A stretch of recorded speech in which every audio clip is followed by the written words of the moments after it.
Part 53. Ilya yang akhirnya tahu kalau dirinya hanya dimanfaatkan oleh Kekaisaran Kronos, dia pun mempertanyakan hal tersebut kepada Baron Carlton. Apakah mereka memanfaatkan Guild Ecosse hanya sebagai umpan? Dan Baron Carlton pun berkata, dengan mengatakan, sedih rasanya mendengar itu. Kalau kalian menjalankan misi dengan sempurna, kami pasti membayar kalian dengan harga yang dijanjikan. Pikirkan baik-baik, pembunuhan Roman Dimitri sudah diumumkan sendiri oleh Yang Mulia Kaisar. Semua orang di benua mengincar nyawa Roman Dimitri. Apa yang akan terjadi kalau terjadi kegagalan dalam upaya pembunuhan yang mengatasnamakan kekaisaran? Kami hanya mengambil keputusan yang rasional. Kami berterima kasih pada kalian. Karena Ecosse sudah membuat Roman Dimitri keluar dari kandangnya, wilayah Dimitri. Saat Ilya akan membalas apa yang sudah Baron Carlton ucapkan, di detik itu, tak diduga Ilya pun merasa sakit yang amat sangat sehingga membuatnya mengeluarkan darah dari mulutnya. Dan ketika dia mengingat apa yang sudah Lukas lakukan terhadapnya, Ilya pun menyadari, kalau Lukas sengaja menggunakan racun dengan reaksi yang lambat supaya dirinya menghubungi Kekaisaran Kronos. Dan meski tahu kalau Roman Dimitri adalah orang yang lebih berbahaya dari perkiraan, tapi karena melihat ekspresi dari Baron Carlton, Ilya pun tak mau memberitahukan hal tersebut, agar Kekaisaran Kronos bisa merasakan apa yang sudah dia dan guildnya rasakan. Dan tak berselang lama, akhirnya Ilya pun terjatuh dan mati akibat racun yang diberikan oleh Lukas. Dan itulah akhir dari asasin yang sudah mendominasi yang mengalami akhir yang sangat mengenaskan. Di sisi lain di tempat markas Guild Ecosse, hal yang sama mengenaskan pun dialami oleh Guild Master dari Guild Ecosse. Dengan dia dan anggotanya yang dibantai oleh Roman, mereka pun dipenggal dan dibakar bersama-sama dengan mansion mereka, yang bertujuan untuk memusnahkan guild mereka sampai ke akar-akarnya. Dan setelah dipastikan semuanya sudah lenyap, Roman pun meninggalkan tempat tersebut untuk kembali ke wilayah Dimitri. Namun, saat di perjalanan tersebut, Roman pun berhenti di sebuah hutan dan berkata kepada orang yang menguntitnya untuk segera keluar dan menunjukkan jati diri mereka. Dan mereka yang akhirnya sudah diketahui oleh Roman, mereka pun keluar dari persembunyiannya dan berjalan mengarah ke arah Roman.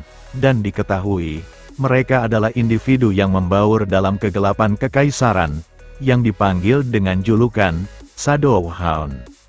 Salah satu dari mereka dengan aura membunuhnya. Dia pun bertanya kepada Roman, bagaimana Roman bisa mengetahui keberadaan mereka. Dan Roman, sambil tersenyum dia berkata kalau dia sudah tahu dari awal. Dan di detik itu juga, tanpa basa-basi, mereka pun langsung bergerak untuk melancarkan serangan terhadap Roman Dimitri. Roman yang melihat itu, dia pun langsung mengeluarkan pedang dari sarungnya dan menebas salah satu dari mereka. Tetapi, salah satu dari mereka yang terkena tebasan dari Roman sampai tubuhnya terbelah, tubuhnya pun menguap seperti asap dan kembali menyatu ke tubuh aslinya, sehingga membuat Roman pun terkejut, karena serangannya tidak mempan sama sekali. Dan karena hal tersebut, Roman pun mencoba metode yang lain dengan cara menyerang mereka dengan lebih cepat dengan menggunakan teknik Lightning Strike. Namun meski sudah melancarkan serangan dengan teknik tersebut, masih tidak berefek kepada Shadowhound. Roman pun menyadari, kalau sihir yang mereka gunakan bukanlah sihir yang biasa.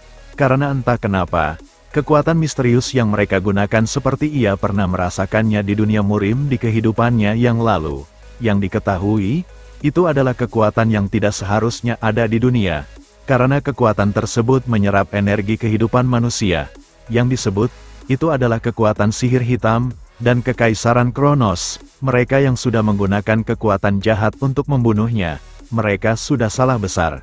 Karena, Roman yang sebagai Heavenly Demon yang sudah mencapai puncak dengan menundukkan semua yang jahat, dialah sosok jahat itu sendiri. Roman yang menggunakan energi demoniknya untuk menyelimuti dirinya dan digunakan untuk menyerang mereka.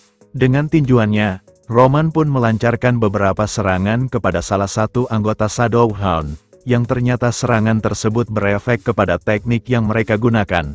Dan ketika tubuhnya akan kembali menyatu, Roman pun tanpa ampun langsung menginjak dan menghancurkannya. Sekaligus akhirnya Roman menyadari, Bagaimana cara menghentikan regenerasi dari para anggota Shadow Hound yang menggunakan sihir hitam kecuali dihentikan dengan Divinity, antara lain. Yang pertama, karena tubuh bayangannya menghilang seperti asap yang menguap dan itu tidak bisa melakukan serangan dalam kondisi seperti itu. Roman berkata kalau dia cukup mengincar momen tersebut. Kemudian, yang kedua, ketika muncul aliran mana yang sedikit terasa ketika tubuh mereka mulai menghilang menjadi asap. Meskipun itu terpencar karena menjadi asap, itu akan kembali berkumpul di area yang menjadi mana Ling. Dan karena hal tersebut, Roman pun berkata kalau dia cukup menghancurkan mana Ling mereka. Dan karena sudah tahu cara melawan mereka, Roman pun dengan tersenyum menggunakan teknik Blood Vessel Dark Art untuk melawan mereka. Karena teknik tersebut adalah seni bela diri dari kultus Divine Heavenly Demon yang dikenal sebagai seni bela diri demonik, yang bisa melahap sesuatu yang abnormal. Anggota Shadow Hound yang masih selamat dan melihat rekan-rekannya dimusnahkan oleh Roman Dimitri, mereka yang masih tidak bisa menang melawan Roman meski sudah mengerahkan sebanyak itu, dia pun berpendapat kalau misi mereka sudah gagal. Dan karena hal tersebut, dia pun mencoba untuk melarikan diri, sekaligus menyadari kalau Roman Dimitri adalah orang yang lebih berbahaya dari perkiraannya. Meski berdasarkan informasi dari pertarungannya selama mereka selidiki, ternyata, informasi tersebut masihlah kurang setelah melihat kenyataan sesungguhnya. Dan setelah tahu kekuatan sesungguhnya dari Roman Dimitri, pria itu berkata, kalau Roman adalah seorang iblis yang seharusnya tidak mereka lawan.